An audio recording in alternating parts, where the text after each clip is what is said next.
Bueno, lo anunciamos. Ricardo, gracias por venir. ¿Cómo anda? Bien, bien, Mariano, gracias a usted. ¿Cómo estamos? ¿Cómo está el país? ¿Cómo lo ve hoy en día? Bueno, con problemas serios. Por supuesto que tienen que ver los problemas que tenemos con los errores cometidos con anterioridad. Y si bien se han tomado algunas decisiones orientadas a resolver los desequilibrios económicos, macroeconómicos que existían, no se podía esperar de estas decisiones una mejoría de la economía. Era condición necesaria, pero no suficiente, ni siquiera social. Claro. Incluso era previsible que se complicara un poco más la situación. De allí que también se hiciera necesario tomar decisiones como las que se tomaron con relación al aumento del universo de los beneficiarios del ingreso universal, las decisiones con relación al IVA, la modificación del impuesto a las ganancias, que es insuficiente, pero es un paso, por lo menos, representó para el Estado una reducción en la recaudación de 50.000 millones de pesos, las decisiones que se tomaron con relación a las pymes, son decisiones importantes, el aumento de las asignaciones familiares, simplemente para paliar los efectos que podía tener estas medidas orientadas a corregir la economía. Creo que hubo algunas decisiones que si hubieran consultado al partido no las hubieran tomado también, ¿no? Que hubieran consultado al radicalismo. ¿Ahí sienten Sí. que no están siendo del todo escuchados o lo que a ustedes les gustaría ser escuchados por el gobierno? A ver, yo creo que no solamente le reclamo al PRO, sino a mi propio partido, que reclame con más firmeza participar. Yo sé que el presidente ha dicho que esta no es una coalición de gobierno, y yo respeto esa caracterización, pero la Unión Cívica Radical contribuyó a que Cambiemos llegue al gobierno. Fue fundamental, me parece, ¿no? Y sobre todo en una provincia de Buenos Aires que era muy difícil imponerse, ¿no? Sí, pero representamos mucho más de lo que alguno puede creer a partir del resultado de las PASO, mucho más que eso, mucho más que eso. De hecho, en el 2011, en un momento muy fácil para el oficialismo, digamos, muy difícil para la oposición por lo que eran las condiciones económicas y sociales, obtuvimos 4 veces más que eso, en todo el país y en la provincia de Buenos Aires. Y en todo caso es mi partido también el que debe pedir, no vaya a ser que en el PRO crean que nosotros no tenemos interés en participar, no en los cargos. Eso no es una discusión de cargos, de un ministerio. Claro, ¿no? porque por ahí hay algunos artículos que tienen que ver con cosas que se dicen desde adentro de Cambiemos y que los medios lo reflejan, que desvirtúan este reclamo, que por lo menos hago yo. Nosotros tenemos el derecho y la obligación de participar en las decisiones, porque Ricardo, de las decisiones depende que se resuelvan o no los problemas. Ahora, cuando dijo hubo decisiones que se tomaron y que no se consultó todo el partido y que no se hubieran tomado, ¿cuáles son las que usted critica y dice esto está mal? Está bien. Y le agradezco, Mariano, porque algunos dicen que yo critico las que son costosas y no critico las que no son costosas como las que mencioné. Sin embargo, también apoyé las costosas. Por ejemplo, salir del cepo era polémico. Por ejemplo, pagarle a los fondos buitres era polémico. Y yo las apoyé porque, con relación a esta última, creía que era lo más responsable. Sí. Porque la opción no era entre pagar y no pagar. La opción era entre no pagar y sus consecuencias y pagar y sus consecuencias. Y en términos de consecuencias me parecía que era mucho más gravoso para el país no pagar. Bueno, así como esas otras, las retenciones, sobre todo con las de las economías regionales. Sí. Ahora hay algunas como la de las tarifas, pero que no lo dije después de que salió el fallo de la Corte, ni después de que se conocieron los reclamos sociales, ni después de que se reconocieron los reclamos de las provincias. Lo dije el mismo día que se tomaron las decisiones, allá por marzo creo que fue, que no haya salido el reclamo y que aparezca hoy como oportunista es otra cosa. Lo dije en aquel momento, que faltaban las audiencias, que había que dar mayor gradualidad, que le habíamos dicho en la campaña a la sociedad que sus problemas no se podrían resolver de la noche a la mañana, bueno, tampoco lo de las empresas, Claro. que el esfuerzo tiene que ser equitativo, y me parece que a toda esa decisión le faltaba esfuerzos equitativos, entre otras cosas. Se procedió mal, pero había que sincerar las tarifas. Absolutamente, eso absolutamente. Estoy hablando de los grados en los que se deberían hacer las correcciones. Así como cuando cuando los sindicatos reclaman y el Estado le dice no puedo pagar, no tengo recursos, tengo déficit, no tengo ingresos. Bueno, los particulares también, con ese mismo argumento, ya que el Estado lo utiliza, debería entender que los particulares no pueden pagar esas tarifas, no Claro. las pueden pagar a esas hubo tarifas, números irrisorios. con la caída además de los salarios que se ha registrado como consecuencia del aumento de la inflación. Y en este sentido creo que no hubo los controles que podían haberse ejercido sobre los abusos que ejercen algunos sectores de la economía que cuentan con posiciones dominantes, digamos. ¿Hay qué falta? ¿Más control del Estado? ¿Más presencia Control del y Estado? leyes más severas en materia de monopolio, cartelización y oligopolio. Es una pelea dura porque hay intereses muy poderosos, pero yo creo que hay que trabajar sobre eso. ¿Y ahí este gobierno quiere enfrentar esos intereses? Bueno, vamos a tratar desde la Unión Cívica Radical. Ahora se presenta una ley de defensa, una nueva ley de defensa de la competencia en la que se establecen muchos más controles y mucho más rigurosos.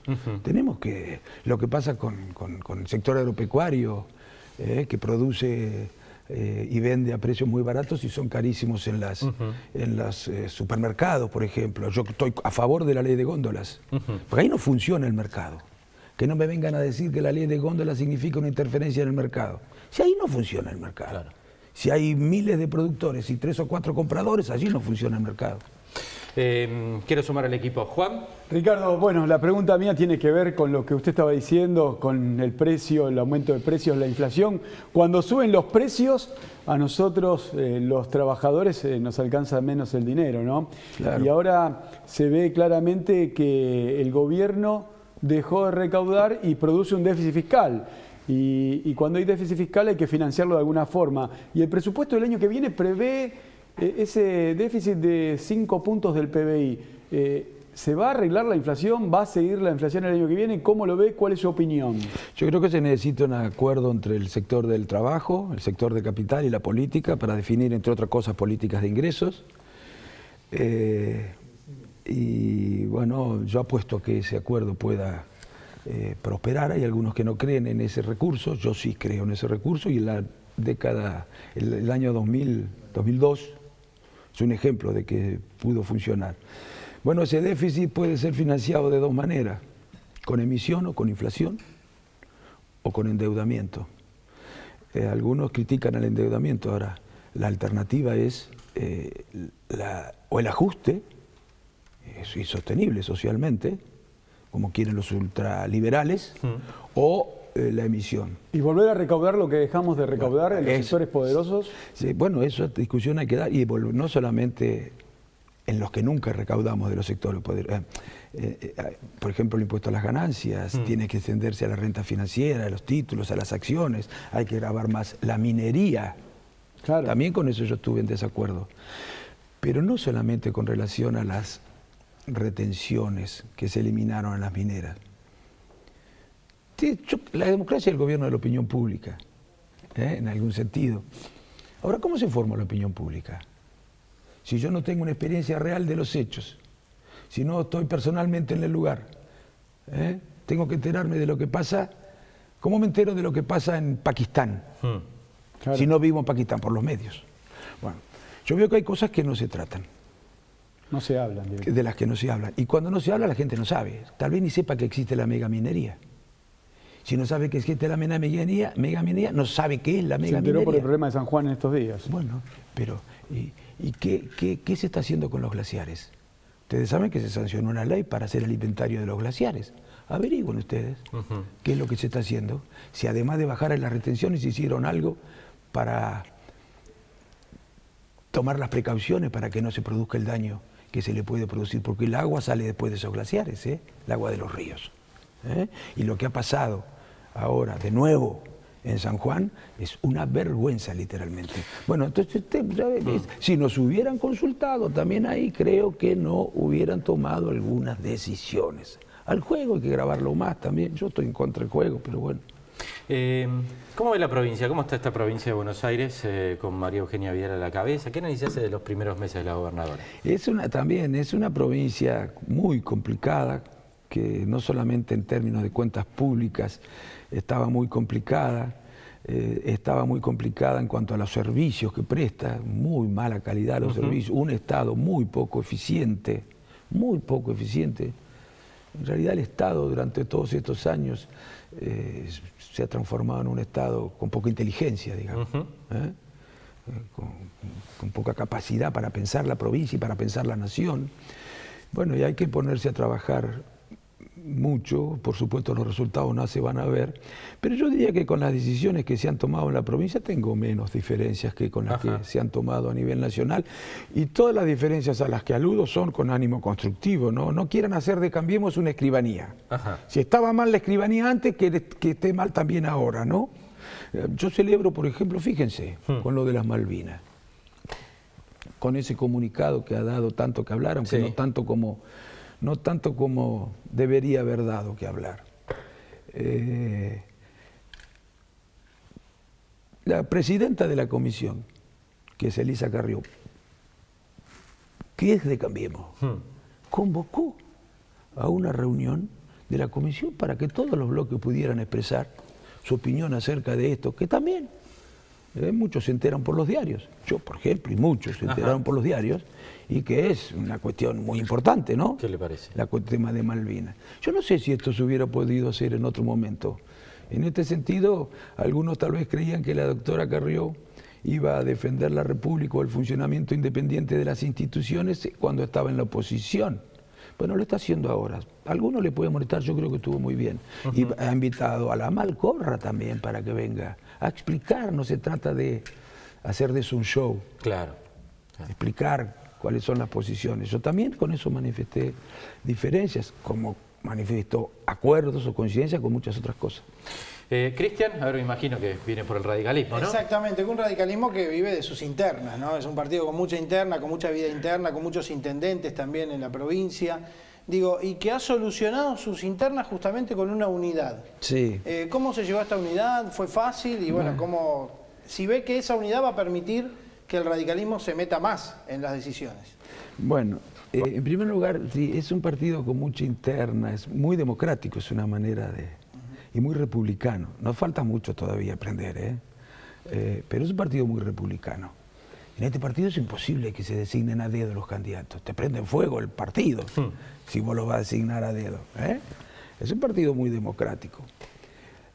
Le hace falta partidos más democráticos, porque los déficits democráticos y republicanos hacia adentro de un partido después se expresan arriba. Expresan arriba. Y bueno, pero como decimos los abogados, más vale un mal arreglo que un buen juicio. Yo creo que en este caso era necesario el acuerdo y hemos venido trabajando desde marzo. Finalmente se arregló de manera equitativa. Había 3 grupos, bueno, uno encabeza el comité, otro encabeza los delegados del Comité Nacional, que en este caso soy yo, y otro encabeza la convención de la provincia de Buenos Aires, la convención nacional, los convencionales para la convención nacional, y hubo un acuerdo. No creo que la gente estuviera tampoco desesperada por enterarse cómo se resolvía esto. Pero el militante radical está El militante radical sí, pero como la gente no está desesperada, y a esto lo ve la gente, no lo ven los militantes radicales, solamente lo ve la gente. A mí no me gusta demasiado hablar, porque tengo la sensación de que me aleja de la sociedad. La sociedad puede creer, pero esto es la inflación, el desempleo. Tantos problemas y están con la interna radical. Los impuestos, y andan hablando de estas cosas, no. Hay un error también en este concepto, porque todas estas discusiones que tienen que ver con el partido es para que el partido sea mejor a la hora de tratar estas cosas concretas. Pero bueno, como no hay de esa comprensión, mejor ni hablemos de eso. Gracias a Dios se solucionó. Sí. No queríamos interna. Lo último, pidió el otro día el voto electrónico en la provincia. Pero naturalmente. Porque ¿por qué se reemplaza el voto? ¿Por qué se reemplaza el voto tradicional? ¿Por qué razón el voto de papel lo queremos reemplazar? Básicamente por 2 cosas, Mariano. 2 necesidades. Una, darle igualdad a todos los partidos políticos. Sí. El hecho de que no sea la boleta de papel, no hay que repartirla, eso da ventaja a lo que tienen estructuras. Claro. No te pueden robar las boletas. Bueno, no tenés que hacer el esfuerzo de que no te roben las boletas. Eso, para darle más igualdad. Ojalá se pudieran lograr mayores niveles de igualdad en la competencia electoral, que es tan importante como la igualdad en lo social también, ¿no? Una depende de la otra, digamos. Y por el otro lado, para reducir al mínimo las posibilidades de fraude. Estas 2 necesidades, ¿dónde son más fuertes? En los grandes centros urbanos. Claro. ¿Y dónde están concentradas dónde están los grandes centros urbanos? En la provincia de Buenos Aires. Ahora, entonces resulta que allí donde es más necesaria la boleta electrónica o la boleta única de papel, en donde esas dos condiciones que hacen necesarias este mecanismo, allí no la quieren aplicar. ¿Y cómo? Que expliquen los partidos políticos. Yo le pido, pregúntele, ¿por qué razón usted no quiere, a pesar de que quiere aplicarla en el país, justamente en la provincia de Buenos Aires no? Donde es más necesaria. Sí, totalmente. Es increíble eso. Ricardo, gracias por la visita. No, Como siempre, Mariano, un gusto escucharlo. muchas gracias a ustedes. Y la última muy cortita, Sí. digo, para lo que vemos hoy en la política, para ser honesto en la política, como es su caso, ¿se nace o algunos tienen algún lugar para formarse? No, yo creo que se nace honesto. Pero Decís, con algunos estamos se desahuciados. hace uno honesto, se forma, no se nace, uno no nace ni bueno ni malo, uno lo va haciendo. Esto también vale para la seguridad, el proceso de socialización, en la familia, los clubes, las escuelas. Ahora, yo diría que la primera condición, al revés de lo que piensan algunos, para ser honesto, que no te interese la plata, que no sea la preocupación principal en tu vida la plata, ganar plata.